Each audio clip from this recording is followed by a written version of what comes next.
You're in a bit of a pickle, Doctor. Mr. Lazy as I'm a bit, do you think you could help me get my keys out of my pocket? Yes, right. Thank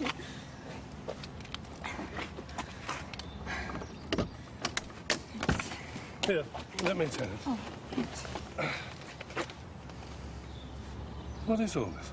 It's work from my practice. I decided to put my nights on call to good effect. It's called moonlighting, Doctor. Oh, I hadn't really thought. You're joking. I swear, Dr. Martin, you're the cleverest woman in this place. Yet you walk right into it every time. Thanks. Is that everything? Yeah, I've got one or two things yet to get, but I can manage. Yes, well done. I'll say good morning. Thank you very much.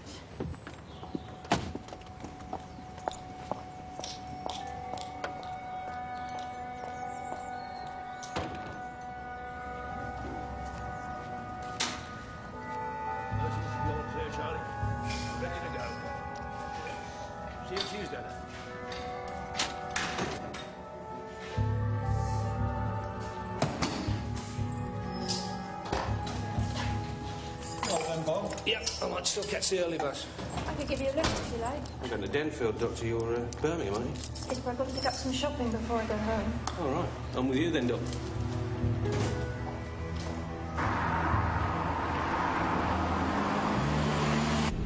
Do you always drive this fast, Dr. Martin? Yes, I've always loved speed, Mr. Clough. Why? Does it make you feel uncomfortable? No, not at all. Check all outlets. Right, hop in. Pay special attention to lorries, vans, anything driven by a single male, OK? Do you think he might have nicked himself a car? According to his record, Cardiff was his first love. Yeah, but not his last, unfortunately, which is why we've got to catch this bloke double quick. So let's get out there, start looking.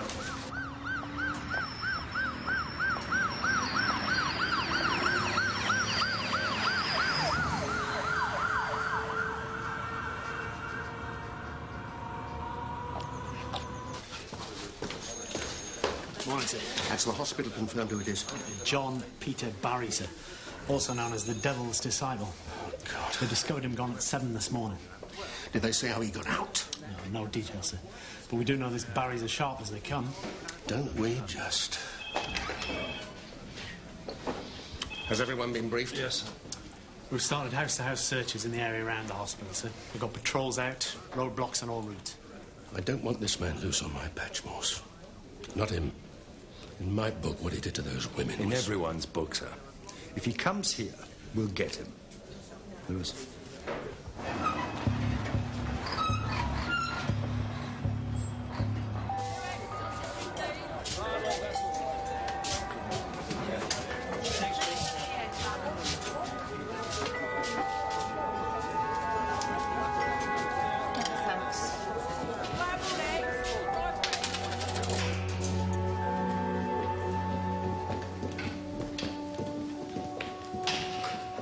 Chief Inspector Morse, Mr. McTeer, and Sergeant Lewis. Frank McTeer, I'm the General Manager, Chief Inspector. Will you want the ward emptied? No, we'll have to speak to the patients, Mr. McTeer. Have you any idea how he got out?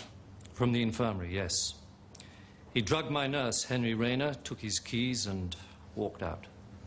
What kind of drugs did Barry use?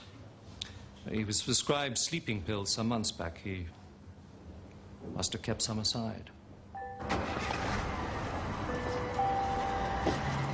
You go to Oxford, mate? Yeah, that's right. Could do with a lift. Oh, jump in. I assume the infirmary is less secure than the main hospital. Yes. But that was never a worry. Rennick's strengths are in the perimeter. So what happened last night? Mr. Rayner came in at about 4. He had a mug of tea with him. Barry said he couldn't sleep and he wanted to play chess. He asked for some tea. Rayner rang down to the restroom, and when Rayner went to the door to collect it, that's when Barry must have slipped the mickey into Rayner's mug. I'd like to see his room in the main hospital. Will you talk to Rayner and the patients, Lewis? Slade. Chief Inspector?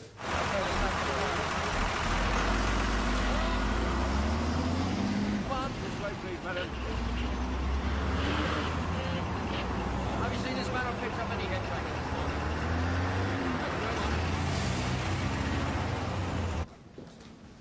Yes, Sergeant Lewis, in here.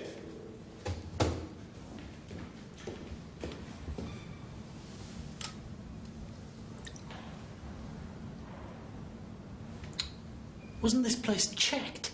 Only to make sure that Barry wasn't actually in here.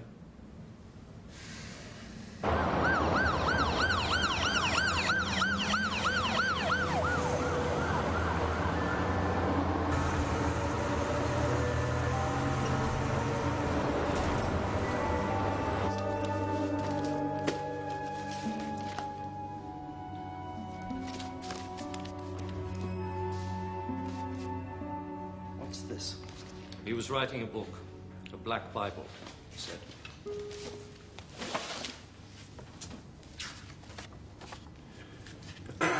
I'd like to take some of this material with me, Mr. McTeer. Yes. You allowed this. Look at it. Chief Inspector. The man stood up in open court and claimed that he was acting on orders from the devil, and you allowed this. You've had him for 2 years. Weren't you meant to be curing him of this? You cannot cure a man without first understanding him. Look, by indulging him, he opened up to one of our psychiatrists, Esther Martin. In order to engage Barry, Dr. Martin read up on the occult. He came to see her as a fellow believer, and more, as an earthly medium for some demoness. Astrath, he said it was. We encouraged his belief. A demoness? And you bought that, Mr. McTeer? This is a mental hospital. Half a dozen doctors had diagnosed Barry as psychotic. Let me guess the rest. In order to be seen as Barry's friend, Dr. Martin had to deliver the goods. Sleeping pills, entry to the infirmary on demand, and his home comforts. What would you have done? We were able to go to his victims and say that he was here, locked up. But he isn't locked up anymore, is he, Mr. McTeer? What's wrong? Barry, Mr. McTeer. He might have changed his appearance. One of the wash basins was blocked to human hair, traces of what looks like hair dye. Hair dye? Barry was allowed to help out in the Dramatic Society, Chief Inspector. Okay, message understood. Pringle? We just had a new description. He's in disguise. Receding red hair.